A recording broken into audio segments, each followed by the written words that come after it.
This is a story from when I was 25 years old. My name is Daniel. Back then, at the workplace where I was employed, there was a junior colleague 2 years younger than me, named Emily. Emily, a fresh graduate just out of university, was still learning the ropes in the corporate world. I was assigned to be Emily's mentor. However, I was only in my second year at the job. Since no new recruits had joined the previous year, I had been the most junior employee until very recently. Although I had become quite accustomed to my own work, teaching someone else proved to be quite a challenge. I struggled a lot with mentoring my junior colleague.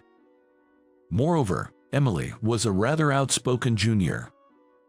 In the first week, she listened obediently, but as she got a bit more comfortable, she started teasing me, even though I was her senior. "Hey, Daniel, you're pretty good at teaching today. Your way of explaining things was really good." Such teasing became a part of our daily routine. Being a naturally non-confrontational person, I simply laughed it off whenever Emily said such things. Indeed, Emily was quick to learn and excelled at her job. She was bright and popular, in stark contrast to me, who didn't have many friends during my student days.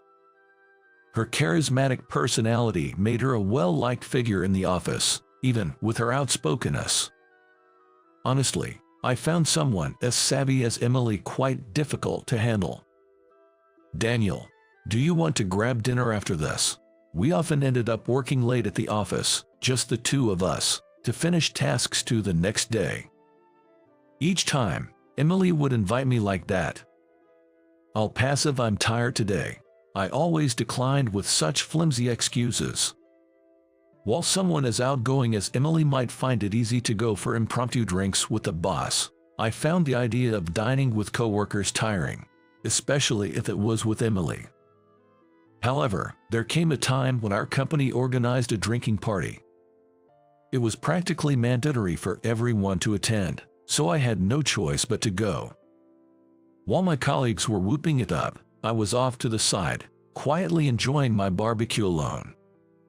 Fortunately, since I was sitting at the end of the table, I felt relieved knowing that my lack of participation in a conversation wouldn't spoil the mood too much.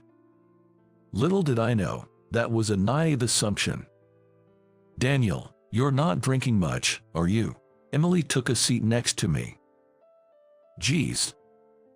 Already tipsy, Emily, holding an orange cocktail, started chatting with me. I can only imagine how annoying she must be when drunk, given how loud she is when sober. I probably had a look of dismay on my face, but Emily kept talking, completely unfazed. "Do you have a girlfriend?" There it is. Girls always want to talk about stuff like this. I really don't want to talk about it. As I struggled to respond, "He's got a girlfriend," interjected Madison, a senior colleague sitting across from me, answering on my behalf. At that moment, I was taken aback. How did she know that? I wondered. I had only ever discussed such personal matters with my peers at the company. That meant someone among my peers must have told Madison. Seeing the surprised look on my face, Emily asked, "Wow, Daniel, you have a girlfriend. What's she like?" "It's none of your business." Emily would probably just spread it around anyway. I sighed, and answered reluctantly. "She's a college classmate. We ran into each other about a year ago and decided to start dating," I explained.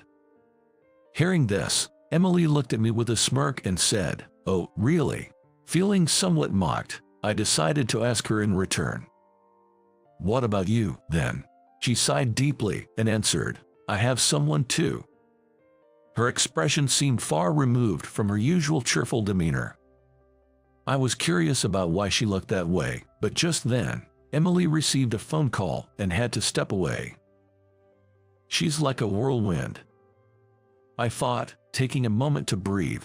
Then, sitting across from me, Madison commented, "That call just now, probably her boyfriend, I guess," I said, uninterested, just to brush it official. But then, I heard something that I couldn't just ignore. Emily's boyfriend is super controlling, I've heard, and he's even violent. What? Even if I didn't like my junior colleague, I couldn't just ignore that. Why do you know that? I asked Madison. She replied, actually, my sister used to work part-time with Emily during their student days, and she told me about it. Before I could ask more, Emily returned, ending our conversation. But I couldn't believe that Emily, who always seemed so carefree and cheeky, was enduring such a difficult situation. I didn't have any proof, so I left the party somewhat skeptical. After the party, Emily was just as she always was. She continued to tease me as usual, laughing carelessly. No way, she can't be a victim of abuse. Maybe Madison's sister got it wrong. I watched Emily at the office, but saw no sign of distress. Just as I was starting to firmly believe this thought, I, unusually, was able to leave work on time. But upon arriving at the station, I realized I had left my commuter pass back at the office and had to return. When I got there and saw the lights still on, I wondered if someone was working overtime. Peeking in, I thought, oh no, seeing that Emily was the only one left. When I mentioned I had come back for my forgotten pass, she teased, "You're really forgetful, aren't you, Daniel? What were you doing here?" I asked. Trying to divert the conversation, Emily, looking puzzled, responded, "Reviewing. Just reviewing." Reviewing. That was a term I hadn't heard since elementary school. Unsure of what she meant, I went over to Emily's desk. There, I found a small note covered in dense writing, her usual notebook. This was the notebook that Emily always carried with her. When I looked at her computer, it showed tasks related to the notes she had written. I'm not very smart, so I can't remember everything in one go. I'm just reviewing what I've been taught by my seniors, she explained. The number of notebooks spread out on her desk made it clear she wasn't lying. So, Emily wasn't naturally good at her job. She had been secretly working hard to become competent. And there I was, unfairly assuming she was just flaunting her abilities. Suddenly, I felt sorry for how I had thought of her. "So, do you think I'm cute and admirable now?" Emily asked, laughing. Despite everything, she still managed to irk me a bit. "There's no way that's true," I blurted out, getting a bit heated. Suddenly, Emily's usual smile vanished. "Really? I was just joking. Sorry," I apologized, thinking I had hurt her, but her expression remained unchanged. Did I say something so terrible? After all, she's the one who's always messing around. As I pondered over what to do, Emily began to speak. "I guess I'm just not cute, am I?" This was a statement I never expected to hear from Emily. At first, I thought she was joking, but it soon became clear she wasn't. My boyfriend always tells me that I'm not charming. When I try to act more feminine, he accuses me of trying to attract other men. If I act cheerful like a boy, he says I'm mocking him. No matter what I do, I'm just not right. It's like I deserve to be hit or kicked. After all, only someone like him would ever like me. Emily spoke these words dispassionately, as if something inside her had snapped. This isn't the Emily I know, and the abuse, it's real. My mind was spinning, and I couldn't find the words to say. People say birds of a feather flock together, right? Having an abusive boyfriend means I'm a terrible person too. Her words echoed in the quiet office, just the two of us. I wanted to say something, but nothing came to mind. Codependency, right? I had heard that even in a relationship that others might view as toxic, the people involved feel needed and can't leave. Anything I could say seemed hollow, as I wasn't the one in the situation. Sensing my confusion, Emily forced a laugh and said, "Just kidding," and began tidying her desk. A part of me felt relieved at her words, but I quickly realized it was a lie. I thought I saw Emily's hands tremble as she put away her notes. I stopped overthinking. I decided to speak my mind right then and there. That's what I thought. Isn't that your way of sending an SOS? You told me because you want help, right? Stop lying to yourself and pretending not to see it. As I spoke, Emily's movements halted completely. She looked down and asked, pretending not to see. That's right. Aren't you the one putting a lid on your own feelings, thinking you can change the situation, thinking that only such people would like you? Isn't that just your own assumption? There are plenty of people who like you, even without looking for them. I couldn't see Emily's expression, so I had no idea how she was reacting. I worried that I might be off the mark. But at that moment, my concern for Emily outweighed my anxiety. You too. Caught up in my thoughts, I was taken aback by her unexpected question. What? Do you like me too, Daniel? Of course, my use of like had no hidden meaning. It was just to convey that everyone at the office thought highly of Emily. So, I should take it in the same sense, but her question still caught me off guard. Well, yeah, I like you. Emily surely understood the nuance. As a senior, it wasn't the time to be bashful. I said it without showing my embarrassment. And it was true that I had recently stopped thinking of Emily as someone I disliked. Interacting with the bright Emily had become a part of my daily routine, and I found her cute as a junior who would tease me but still talk with a smile. The more I watched her, the more I noticed her good qualities. Wait, what? I felt a sense of discomfort. Looking back, I realized I had always been seeking out Emily at work. No way, that can't be. After all, I have a girlfriend, Ashley, and I'm not the least bit interested in cheating. But then, I realized. I was trying to put a lid on my true feelings, but I had just told Emily not to do that very thing. Thank you, Daniel. You're surprisingly kind. Emily smiled at me, a slightly different smile than usual, and left the office. I stood there, rooted to the spot, unable to shake her image from my mind. From then on, I couldn't stop thinking about Emily. Even when I was with my girlfriend, Ashley, I found myself reminiscing about Emily, to the extent that Ashley noticed and said I had become suddenly cold, even though I had no intention of being so. I started feeling guilty towards Ashley. I never intended for this to happen. I had loved spending time with Ashley, who was as quiet as me and shared similar interests, but I couldn't go back to feeling that way anymore. I told Ashley we needed to break up. When she asked why, tears streaming down her face, I thought the least I could do was give her a straight answer, so, ironically, by saying I've fallen for someone else, I confirmed my own feelings. I had fallen for Emily, the junior colleague I used to dislike so much. As for Emily, she continued to interact with me as usual after that day, leaving me unsure of what to do. Emily had a boyfriend, and I didn't want to upset him by making a move. Besides, confessing and getting rejected would make things awkward at work. About a year passed without me making a decisive confession. Then, I was assigned to a one-year overseas assignment.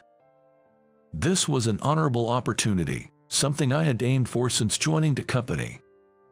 But the only regret I had was not being able to see Emily anymore. However, lacking courage, I left for abroad without confessing to Emily, maintaining our unchanged relationship of a cheeky junior and a hesitant senior.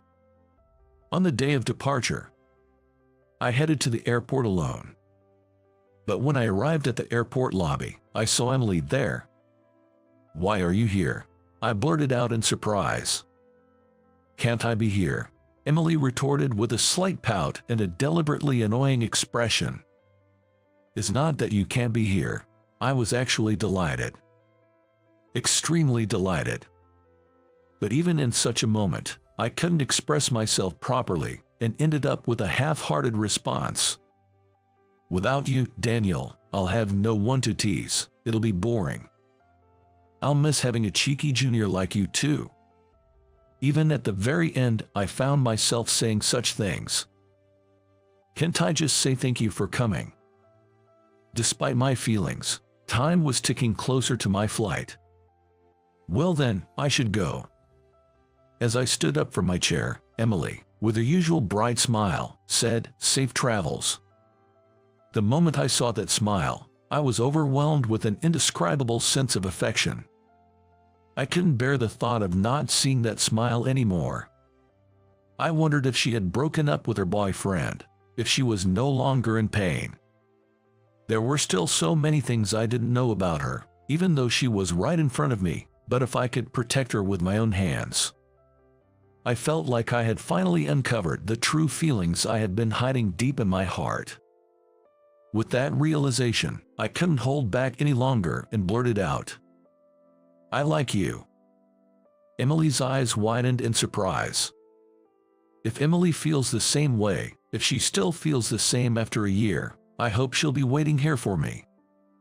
Having said that, I suddenly felt embarrassed and, without waiting for Emily's response, departed for my overseas journey. As time passed, I often berated myself, thinking, why did I say that? Maybe I freaked her out. Did she think I've been watching too many dramas? But time flies. Working hard overseas, a year passed before I knew it. And finally, the day of my return arrived. I went to the promised place, but nobody was there. Of course, she wouldn't be. I felt embarrassed for having hoped. Just as I was about to head home alone with that thought in mind, "Daniel," I heard a familiar voice calling from behind. Turning around, there was Emily. Her shoulder-length bob had grown to collarbone length, giving her a more mature appearance. I was surprised at how my heart raced. Unable to speak due to a mix of emotions, Emily teasingly asked, "Did you think I wouldn't come?" I nodded honestly. "I like you too, Daniel. Probably even before you did. So, the moment you said those words, I decided to be here today." Emily's smile was the same one I had found so endearing that day, and I felt tears of relief welling up, knowing I was back and our feelings had connected. Emily, as usual, laughed and teased me even as I cried, but I had come to find even those moments blissful. It seems I've completely fallen for her. While I was abroad, Emily had confronted her feelings and broken up with her boyfriend. She believed in my words that many people like you and, with the help of friends, was able to part ways amicably. Emily often thanks me for those words I struggled to say, but it's her brightness and straightforwardness that have been saving me every day. I feel like even I've become brighter, a far cry from my once cynical self. It's an incredible gift in return. Being so different, perhaps it's our contrasting traits that draw us together, leading to happy days. The day Emily bravely opened up to me. The coincidence of me returning for something I had forgotten. And tracing it all back, the fact that we joined the same company. All these encounters have shaped us into who we are today. Despite the pain and hurt along the way, my wish to make Emily happy is more certain than ever. 2 years have passed since then, and today is our wedding day. And now, we're about to become husband and wife. Who do you admire most? This is a question I've been asked many times during job interviews. Every time, I answer the same way. My mother. My mother raised my twin sister and me all by herself. Our father divorced her when we were very young, and I don't remember him at all. I always thank my busy-looking mother on Mother's Day, saying, "Thank you for everything. You don't need to thank me. It was the path I chose, even if it meant taking your father away from you," she always said. According to what my grandmother told me, the divorce was due to my father's infidelity. I think I would be incredibly shocked if I were in her shoes, but I have never seen my mother show weakness or complain. She's always been a cheerful, bright, and energetic person. I'm so different from her that I sometimes doubt I was born to her. I'm quite sensitive. As a child, I was often made to cry by my classmates. Now that I'm an adult, I don't cry anymore, but I've become a man who struggles to speak up. That's why I always want to be like my strong and cheerful mother. I've thought this way for a long time. Oh, you should have gone to the Grand Canyon when I was there. That loud voice on the phone was my twin sister, Ashley. Ashley is the complete opposite of me, inheriting our mother's strong personality. She can be a bit too assertive sometimes. No, it's a treat for Mom. I can't always accommodate your schedule. I can talk back to Ashley, at least. After graduating middle school, the smart Ashley went to a boarding school on a scholarship, and we've lived apart since. As for me, I struggled with studies and started working part-time right after middle school.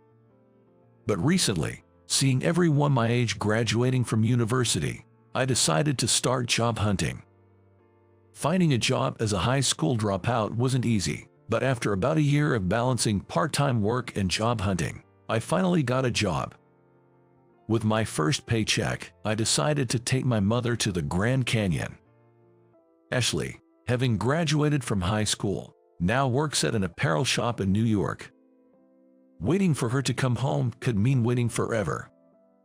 So I decided to go with just the two of us. She's always been a bit selfish. Well, that's sad to hear, but okay, let's go again when I come back. Sounds good, we'll do that. So, the plan to treat Mom to a little trip was settled. My salary is on the lower side, especially considering it's my first paycheck. The inn isn't luxurious, but it's reputable. On the day of the trip, Mom was excited from the morning and remained cheerful throughout our stay at the inn. "Brandon taking me to the Grand Canyon. You've really grown up." She teared up so much that it was a bit embarrassing. But seeing her so happy made me genuinely happy. Yet, raising Ashley and me for 22 years, this trip is hardly enough. We have some time before dinner. What should we do? It was too short for a shower, and we had already done some sightseeing. Then Mom said, the receptionist mentioned there's a foot spa bath at the entrance, so we decided to go there. Actually, it was the first time for both of us to try a foot spa bath.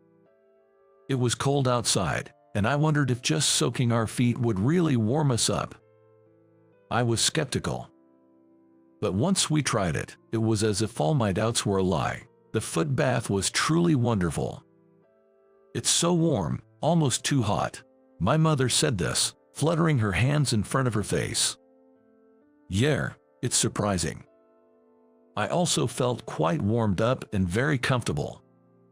When you were little, we used to put our feet in ice water like this with Ashley. It was the opposite then since it was too hot, and we did it to cool down. Sitting here with you reminds me of that time. Hearing this from Mom, I searched my memory. And I remembered a time when Ashley and I were in elementary school. It was during a summer vacation. It was an incredibly hot day, and we wanted to go to the swimming pool, but Ashley had a big injury on her arm and couldn't swim. "I hate this, it's so hot, and I can't even go swimming." Ashley cried and complained, even though it was her injury. Actually, she got hurt because she was being naughty and didn't listen to the teacher's warning. It made sense if I complained, but why was Ashley crying? I thought this to myself while waiting for Ashley to stop crying. Then Mom said, "How about we do a feet-only pool?" Feet-only pool? Ashley and I, having never heard of such a thing, were puzzled. Ignoring our confusion, Mom quickly started to prepare.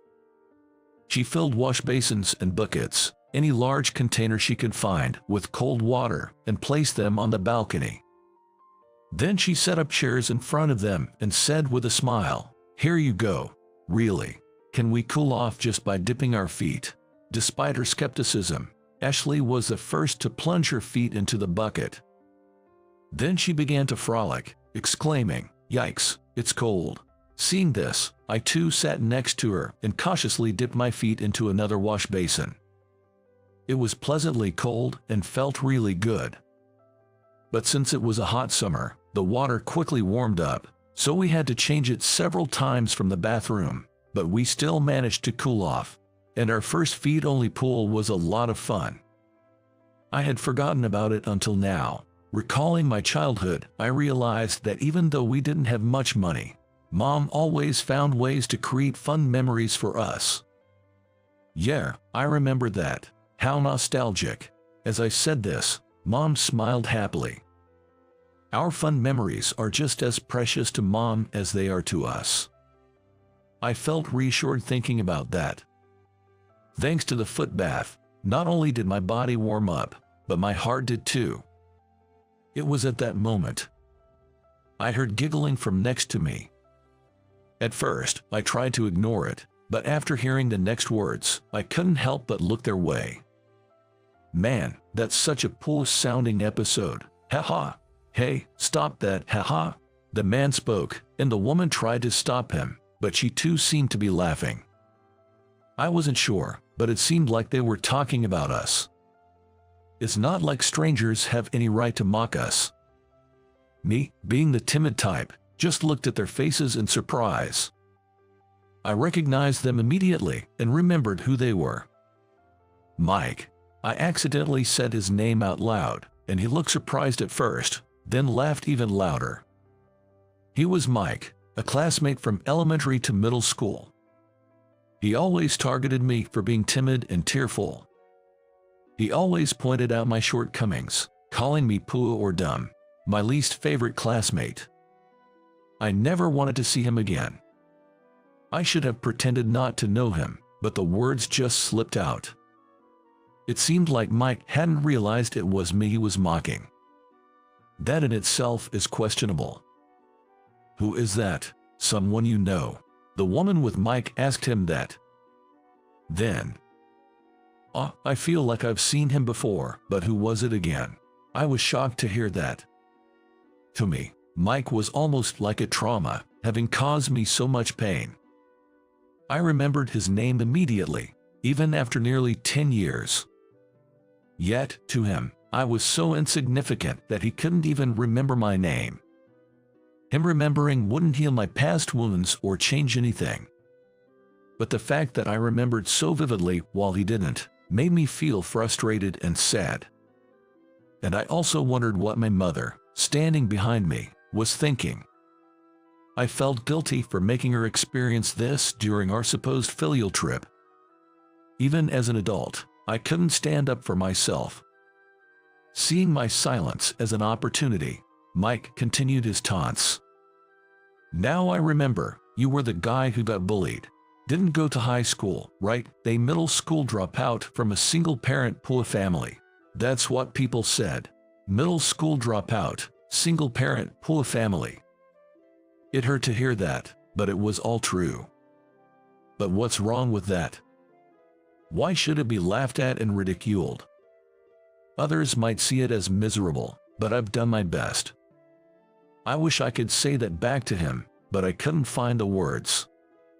I worked part-time with only a middle school education, overcame job hunting, and became a working adult. I thought I had changed, but maybe I hadn't progressed at all. I was so frustrated that I clenched my fists on my knees. That's when. Hey man, what did you just say? A deep, authoritative voice came from in front of me. Looking in the direction of the voice, there was a large man with tattoos on his arms. Of course, he wasn't someone I knew, but even Mike seemed surprised. Normally, I'd avoid such a scary person, but his words seemed like he was standing up for me. Confused and stunned, I listened as the man continued. What did you say? Something about a middle school dropout. He wasn't raising his voice, but his presence was so imposing. Mike seemed overwhelmed by his presence. I just said he's like a middle school dropout from a poor single-parent family, Mike replied, and the man pressed on. Yeah, that's what you were saying. And what's so funny about that? You were laughing pretty hard. Tell me. No, not really. Mike couldn't talk back, overpowered by the man's presence. Even I, supposedly being defended, was too scared to speak. The tension was so thick. Whatever kind of upbringing you had, man, making fun of someone here with his mom is nothing to be proud of. If you went to high school and college and still don't get that, then being a middle school dropout was the right choice for you." The man said this and then turned to me with a smile. His smile was intimidating, missing some teeth. But his expression and words conveyed that he was a genuinely warm person. Mike, looking embarrassed, quickly left the footbath, and the woman followed him. Thank you," I managed to say to the man, still a bit nervous. Then, "Don't mention it. I didn't do anything worth thanking for. I just spoke up because it pissed me off. Don't worry about it." He said this and laughed again. And then, I realized that his words resembled something I had often heard before. "It's the path I chose, so you don't need to thank me." Those were the words my mother kept saying. Throughout this whole incident, Mom had been silently observing. Being the strong and decisive woman she is, she probably had many moments where she wanted to speak up. Mom remained unchanged, her face alight with a cheerful smile, even after encountering Mike. Mom is chatting up a big guy, saying, "Well, that's some impressive tattoo you've got there." After a bit of conversation, the man asked her, "So, it's just you and your son today?" "Yes, that's right. He brought me here with his first paycheck to enjoy sightseeing of the Grand Canyon." When Mom responded like that, the man said, "You've got a good son there. Maybe I should give my mom back in the countryside a call. Really, thank you." Then he disappeared towards the lobby. "People can be unexpectedly nice, huh?" Mom said casually, making me feel reassured. And I felt grateful for the man's presence too. Without the two of them, I would probably still be sulking about how the Grand Canyon trip was ruined. After that, I never saw the man again, but we had no more problems and enjoyed the rest of the trip with my mother. Persisting in what you believe in with strong will, without seeking thanks or reward, I reflected. This attitude must surely be saving many people without the person even realizing it. My mother, who raised Ashley and me, and that unknown man. From that day, the number of people I admire grew to 2,